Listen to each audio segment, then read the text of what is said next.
What's up, guys? So I wanted to give you guys a really quick update before I get into the actual video because I think it's really important to discuss. My schedule has been ridiculously busy lately with the AGP coming up in about, I think, like 2 weeks, I think it is. And with the release of RDE and all these new cards coming out, I've just been super hammered at work, so I haven't been able to really put out any videos. I've started kind of going into getting back into going to the gym as well, so I've been like away all morning and then go straight to work all day. So I've had very little time to film.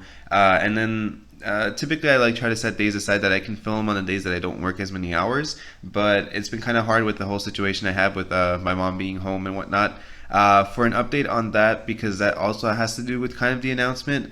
If I didn't like specify how or exactly what was going on. She got diagnosed with stage 3 breast cancer a while back. I don't know if I know I had said she was sick, but I don't know if I had specified. The reason why I'm specifying now is because all of her chemotherapy is fully done, and she seems like she's doing really well. She's recovering, but she still has a surgery to do to remove both of her breasts in order to, fully make sure that there's nothing wrong. And this surgery is coming up on March 21st, I believe, so it's right around the corner. And as you guys know, our AGP is on the 25th, which I was talking to my sister who's going to be helping me taking care of my mom because she normally doesn't live with us, so it's kind of like all on me. But she's going to be kind of trying to come in and out of the house to make sure that she's doing well, especially with me being really busy and not always being able to stay fully home. But I took the complete like from the 21st to the 30th off, so I won't be working for that entire time to make sure I can stay with her. But I of course would prioritize her over anything, but I really didn't want to have to miss out on going to the event if I could make sure she was okay. So I still don't know 1,000% sure if I'm going to be at the event. I really want to. I was talking to my sister and she said that she can definitely stay home that day and make sure that my mom's recovering and doing well. But me and my mom are really close, and I would never want to like have her feel like she can't rely on me. So if she needs me to be here, then I won't be attending the event. But I have the capability to this time around, so I won't be TOing or judging or anything like that. Stephanie Shaw is actually going to be the head judge at the event. I think she said before, but that's like I guess an official statement from like CoreTCG staff, I guess. So there's that, which I'm really excited for too. I've been like talking to her, and we never really got to like talk before. And like I've always like known about her and whatnot, but we never really like got to like interact. And she's really cool. She's like super down to earth and like easy to work with. So like I'm like really cool. Like I can't wait to meet her. Hopefully I get to actually like see her before and after, but I'm not once again too sure about what's going to be going on. RDE was ridiculously successful in terms of like people buying the product and wanting to play, so I'm super excited about that. That's actually like a really positive like announcement I wanted to make too. Like this set is really popular, and I mean the cards are awesome, so I know that that's the reason why, but I wouldn't say that the set is as strong as Legacy Lost was, yet it still did just as good. So I think it's kind of cool to see people excited to play the game just for the sake of playing the game. They want boxes, they want the cards. It's super cheap, so it's super affordable. People are always buying like 3 boxes and like pre-ordering bundles and stuff because they know they're gonna just have everything to play with, and it's just the best feeling. And so I think it's super cool that people are just excited to play Force of Will, which is awesome. I think that kind of might be all of the announcements. Let's see. So I'm going to be gone for the end of the month. I might be attending the AGP. If you guys haven't pre-registered, by the way, you should. I'll try to put the link in the description because like it's on the core website, so I should be able to find it pretty easily. But like pre-registration just takes the headache out of it for you. It doesn't like do anything specific for us. It's just like less of a line for you. So it doesn't really matter if you do it on site or if you pre-reg, but like pre-reg just makes it a lot easier. So I would say just pre-register. You make sure you have everything out of the way. We have your information. You only need to bring like ID to the event, I believe. Then just to prove that the pre-registration is yours. So that should be really easy too. But so the event's out of the way. I won't be here for the end of the month. Oh, in terms of like deck profiles and stuff, I'm still going to be trying to put those out because I'm going to be home. I might be able to squeeze time in order to post videos and kind of like theory craft and stuff and get some videos out for you guys so you guys can see decks. But just in case I won't be able to because I've been kind of AFK-ish at the moment, I kind of wanted to discuss this.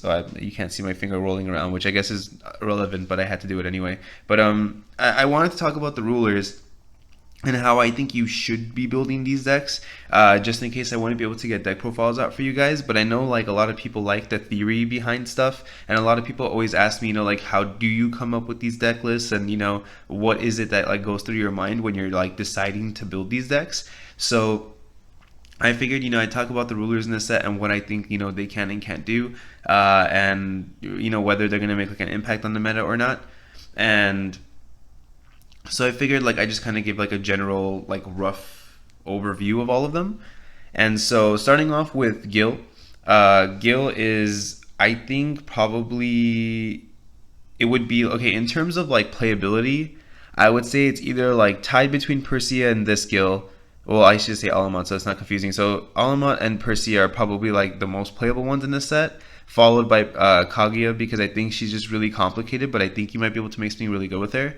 And then I would say Gil and then Millium. I don't think Gil is like bad by any means. It's just the way I feel about Alamut right now is I think he's a very, very good control ruler. So it's not that Gil is bad. It's just if you're going to play black and you're going to play kind of this aspect of the deck, I just think that this skill might be better at doing it. And so it's kind of like that argument, but I personally like this one more just because I like the cards interactions a lot more with that deck. I think it makes for more of like a fun deck, whereas this one's just super control and like it'll probably perform better, but won't be kind of as enjoyable. But that's just me, just the way I see it. But with this skill, the one I like, the interaction I like the most is I want to play black, white, and red. For anyone who's considering maybe adding another color, I think black, white, red is very good. Lumia's Judgment is one of the best cards in that deck in my opinion, so is Barrier Seal. Having like a single card that removes multiple cards from the game is always really good because it feeds his deactivate cost really, really quickly. And so I kind of like the idea of using white for like the off removal cards that white has. And then Barrier Seal is cool too, because I was actually talking to one of my friends. He judged at the Vegas AGP. His name is Bob. Shout out to Bob because I love that guy. I don't know if he's gonna see this, but like he's like one of my favorite people ever. So I've never really given him a shout out before, I think. But yeah, shout out to Bob for also saying this. But he was talking to me about Barrier Seal, and he was like, if you use it like in a control matchup and you just like remove all like the green counter spells and stuff from someone's grave, you could just like reuse them on Gil's side. And I thought that was like super cool. I was like, I didn't think of that. That's insane. That's so insane. I was just like getting so hyped. I was like, wait, wait, this is crazy. So I like that idea. I think it's definitely really cool.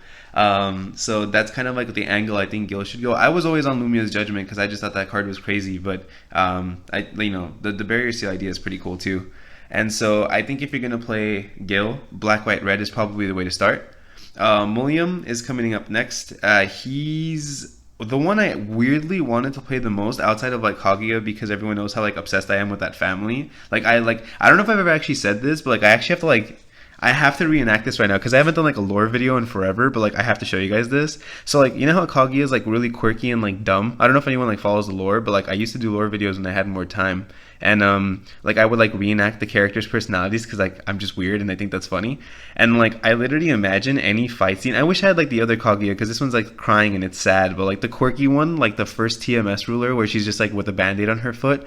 I literally imagine their fights where like Gil shoots like Black Moonbeam at her and it's like you can't chase it as card and it's crazy and everything, and like this is like happening of course in theory and in the lore, and Kaguya's like, hey, what's that? And like she sees something shiny on the floor and she like ducks and like completely avoids the Black Moonbeam without like knowing what's going on just because she's like a total idiot, like but like in the best way possible. I just think that's so funny. I don't know why like I have this image of her where she's just like like just like has no idea what's going on, super dumb. That's why whenever all these like sad story stuff came out and we saw kind of like the sad side to her, I got so hurt because I was like, no, my Kaguya, like she's so dumb, this can't be happening to her. Like she's like the best character ever outside of Lumia, come on, like let's be honest. But anyway, it's just I just think that's really funny. So other than Kaguya, I really wanted to play Millium because I was like, I haven't like played a luck deck in Force of Will because it's so like skill based, and I was like, maybe I want to be rolling dice and like hating the low rolls and liking the big ones and just messing around. And it's just really, really hard to play the deck. Like there's just so many ways that light and blue have trouble competing with something like as fast as Persia or really, really control and removal related like these two, that it just gives it such a like hard matchup. And I wish we had a card that was like low cost that forced often. And then like the bad news kept on coming because like I wanted to play the CFC Pandora that says like you roll another dice if you force, but she says like you roll another dice every time you force. It doesn't say like you force again. So like it doesn't give him two sets of the dragon power counters or whatever they're called. Like it still only gives him one. So I was like, well, the bad news keeps on coming. I was like, all right, cool. Turn one, we're gonna summon a little cute dragon. Turn two, we're gonna Pandora and an attack with the dragon. It's gonna force two times, putting two counters on him, and then I'm gonna have like this 1,000 attack dragon because I forced like two rolls on a 100 attack. And I was like, if I get like a 5 and a 3, or like, well, that's only 900, but like a 5 and a 5 or whatever, I have like this really big one drop, and that's super cool. But then like it doesn't, that would be cool to do if it was feeding into his deactivate cost, because like if your opponent eventually runs you over, you can deactivate and clear their board to like now come back. So that would be like a cool way to interact with the deck. But like you can't really do that because it's so slow at getting the counters that you can't really like take advantage. So that kind of sucked. But I'm still kind of excited to like try him out. I haven't like sat down and made a deck list. And then there's like that Will-O-Wisp card, the Spirit, that's like 1/1 barrier and like heals any damage it takes. That card's insane. I don't know why like everyone hates it. They're like, oh, it dies to like the Alice edition. Like, yeah, but everything dies to that. That's like saying Tama's bad because it dies to that. That card is insane. I also understand it's like a 2-drop, which kind of sucks, but like it's still a really good card. Like I would definitely play 4 of it in that deck. So if you're trying to make this deck and I haven't put out a video yet, please play 4 of like the little Will-O-Wisp card. That card's insane. It's just awesome. Like you just block their biggest guy and then heal. It like buys you time to set up Millium and then you just win. So play that card. And then we have, sorry, I'm like still fidgeting around with this. I can't tell if it's like super crooked or not. But then we have this skill. Actually, I'll talk about him last because it's kind of complicated. So sorry. We're going to go to Persia, who's been like the bane of everyone's existence for like a week now. This deck is not broken, and this deck isn't like the most insane deck ever. It's not New Bahamut, and you can argue that there's answers to it. People are getting really crazy about how good this card is. It's not bad by any means, but it's not great. I don't think it's going to win the GP. I don't think it's going to... I'm not even sure if it'll top 8. I don't think that deck is that good. The reason why Persia isn't crazy is because Red-Green has almost no removal to Gwyber outside of like Gale Force, which is sided. And if your opponent summons a Gwyber faster than you deactivate, you lose the game. Like Persia can't attack through Gwyber. Like the whole deck just can't touch that deck. If Feetsing just goes turn 1 Gwyber with Energize, and you're deactivating next turn, because even if you open like your Sacred Elf and you have everything right, and you're going to hit the proper stones, you physically cannot attack, because the second you attack and Gwyber blocks, you're dead and now you can't God Art. So that deck is not insane. You should, and like, I see a lot of people like maining Dead Scythe and stuff too. If you have like Guinevere in your deck, I think that's cool. And I think Barrier of Shadows is definitely a good side because like Valentina 2 is still being played a lot. I mean, even a good main card. I think that card's really good in general. But like in any deck that I would main Dead Scythe, unless it's like a non-black deck, of course. Like, so if you're playing red, you have Dead Scythe because you have Guinevere, so that's fine. And then if you have black, I wouldn't really worry about maining the Barrier or the Dead Scythe, because like I feel like you could just play more Moonbeam. Like if you tap for your first stone, let's say with like, or Persia taps for a stone, summon Sacred Elf. You tap for a stone and you're playing one of these guys, so you have black Energize. So you tap for a stone and you have Moonbeam in your hand, and then you pass, and then they go like deactivate, blah blah blah, swing, and then you just energize Moonbeam, and she like loses the entire game from that point on. And like I think that's crazy. You can even like you wouldn't even have to take the damage because she's dead forever. You just black Moonbeam and she just dies, and it's crazy. Like Dead Scythe and Barrier are going to be dead against any deck that Black Moonbeam is essentially going to be dead against if you have black. And if you're that worried to go against Persia and you're trying to play all these cards, like you might as well fill up your deck with just more like dead Black Moonbeams, because like it's doing something anyway. Arguably Barrier's more usable because it stops like everything, and that's why I don't think Barrier's bad in the main. But like I don't know why I'm not really too crazy about Dead Scythe. I don't think it like does anything too crazy, unless you of course can't, like you're not playing black and you don't have Black Moonbeam, then yeah, sure, it's a decent option. But like if you don't have Guinevere and you don't have like black and you have no way to get rid of the Dead Scythe in your hand, like I wouldn't play like Dead Scythe and Millium is what I'm saying, just because like, oh, I have to stop Persia. I don't think that's worth it. Like I feel like you can possibly try to play other stuff to try to come back from that, and maybe that matchup is just going to be really hard, but I just don't think she's that crazy. Like it's also like everyone has like an answer to it, like in this meta outside of like, let's say Millium. But like even in this deck, I was saying like the Will-O-Wisp card is pretty good because like you can block it and heal, and then when she attacks with flying, it's like it just takes the heal away, but like you're kind of where you left off, which is fine. So I think like technically that's not bad, and you might be able to make some kind of like Gwyber Force deck with this. So Gwyber would be able to block Persia. He's playing black, so he's gonna win. He's playing black, so he's gonna win. Kaguya can play the Shining Strike if she's playing light to like rest Persia, which I think is really important, and then even if you're not playing like a white Persia, I mean Kaguya deck, you can, if you can like somehow set up faster and maybe use counter spells to like slow Persia down and kind of hold her off for like just a second so she doesn't OTK you. Kaguya being able to set up and J activate, I think like the minus 200 attack for tapping a treasury that you can do like on J resonators and just make their attack into like essentially like 0 if you tap all of them or whatever. I think that's actually really big against J ruler decks. Like I think that's her like answer to them, and that's how she's supposed to go about like fighting like Val 2 and whatnot. Because I think that's really good. But I know Persia is really fast, so that might end up being really bad as well. But like in that situation, you can like side that side. In this situation, you could side that side. I know, of course, like Persia is gonna play Heavenly Gust in the side, but like I was thinking like Heavenly Gust and this isn't bad either, because in the same scenario where they go like, let's say Persia goes tap for a stone, summon Sacred Elf, and then you go tap for a stone as Kaguya. And when they obviously played Leviathan too because they're about to like tap and recover. So they go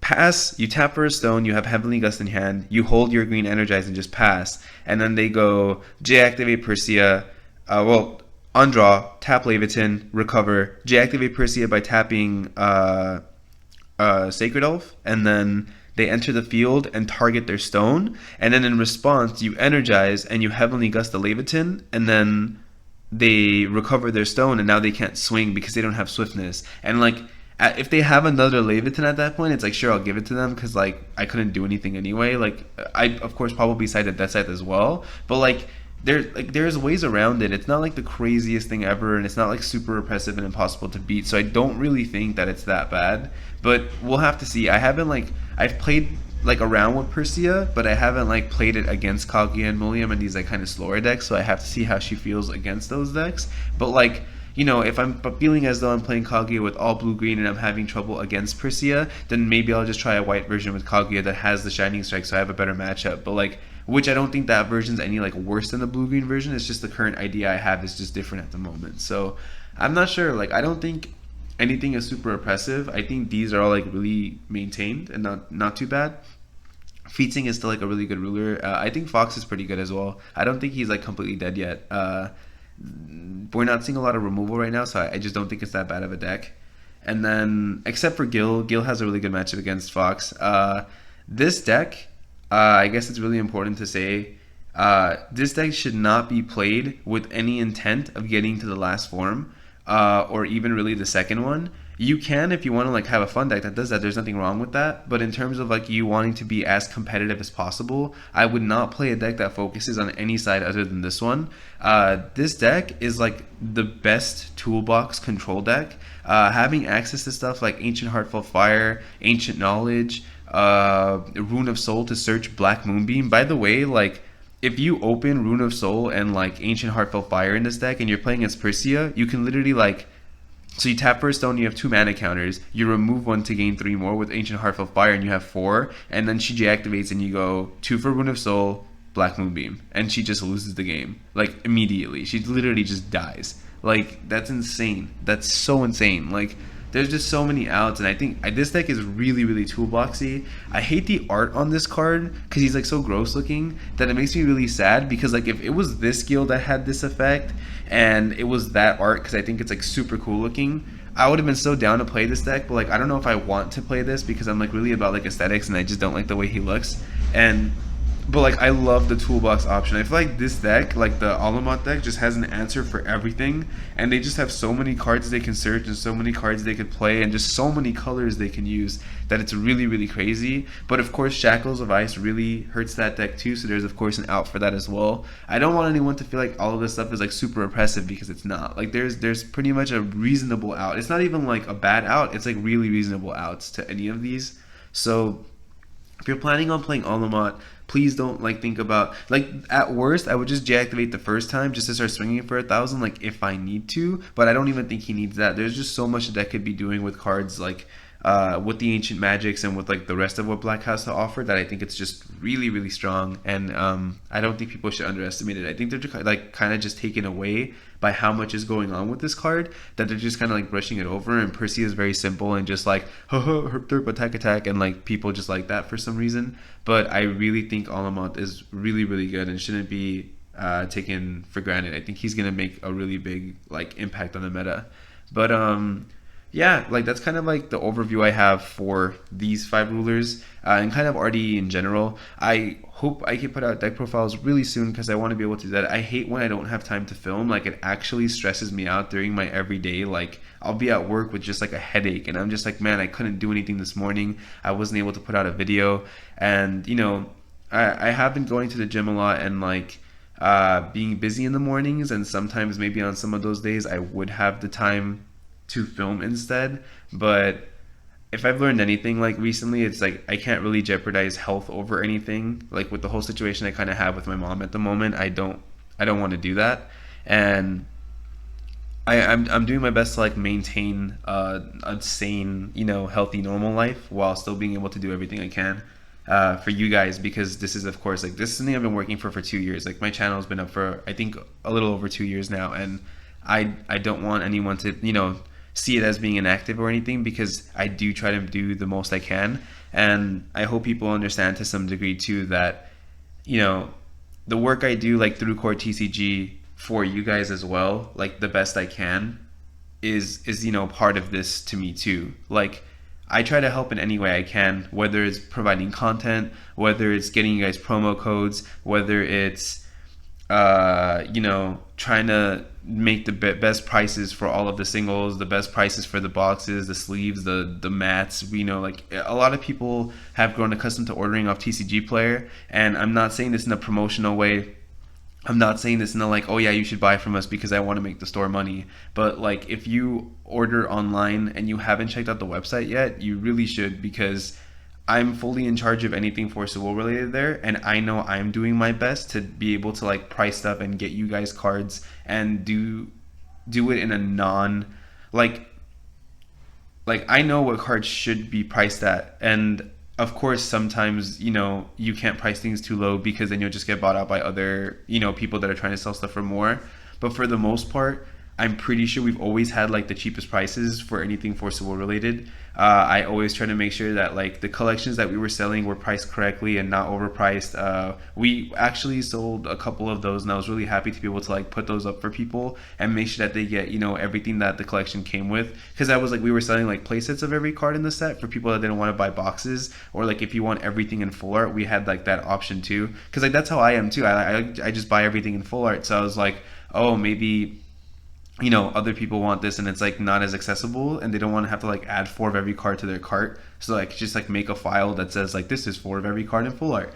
So I thought that was pretty cool too. Like the set was just really popular, and I do my best to just be able to like get people like accessible Force of Will related stuff, whether, you know, it's the promo code I was doing, which just ended, by the way, just for the heads up. If you've ordered within the last couple days, that ended March 10th. It's in the last video. But yeah, like I just try to do whatever I can to get you guys whatever I can. And even when I'm not here, like on YouTube and, you know, doing it, I really hope that, you know, some of the credit I do on the side is at least, you know, taken accountable for. Because when I'm like inactive and I don't film, it's not because like, oh, I don't feel like it today, but it's because I wake up at 7 and I get home at like 9:30 like p.m. So 7 a.m. and 9:30 p.m. or if not like later. So but I just have like the longest days. So I do the best I can for you guys. I never want to like neglect anyone or make it feel like, you know, I don't care or anything, because this is very, very important to me.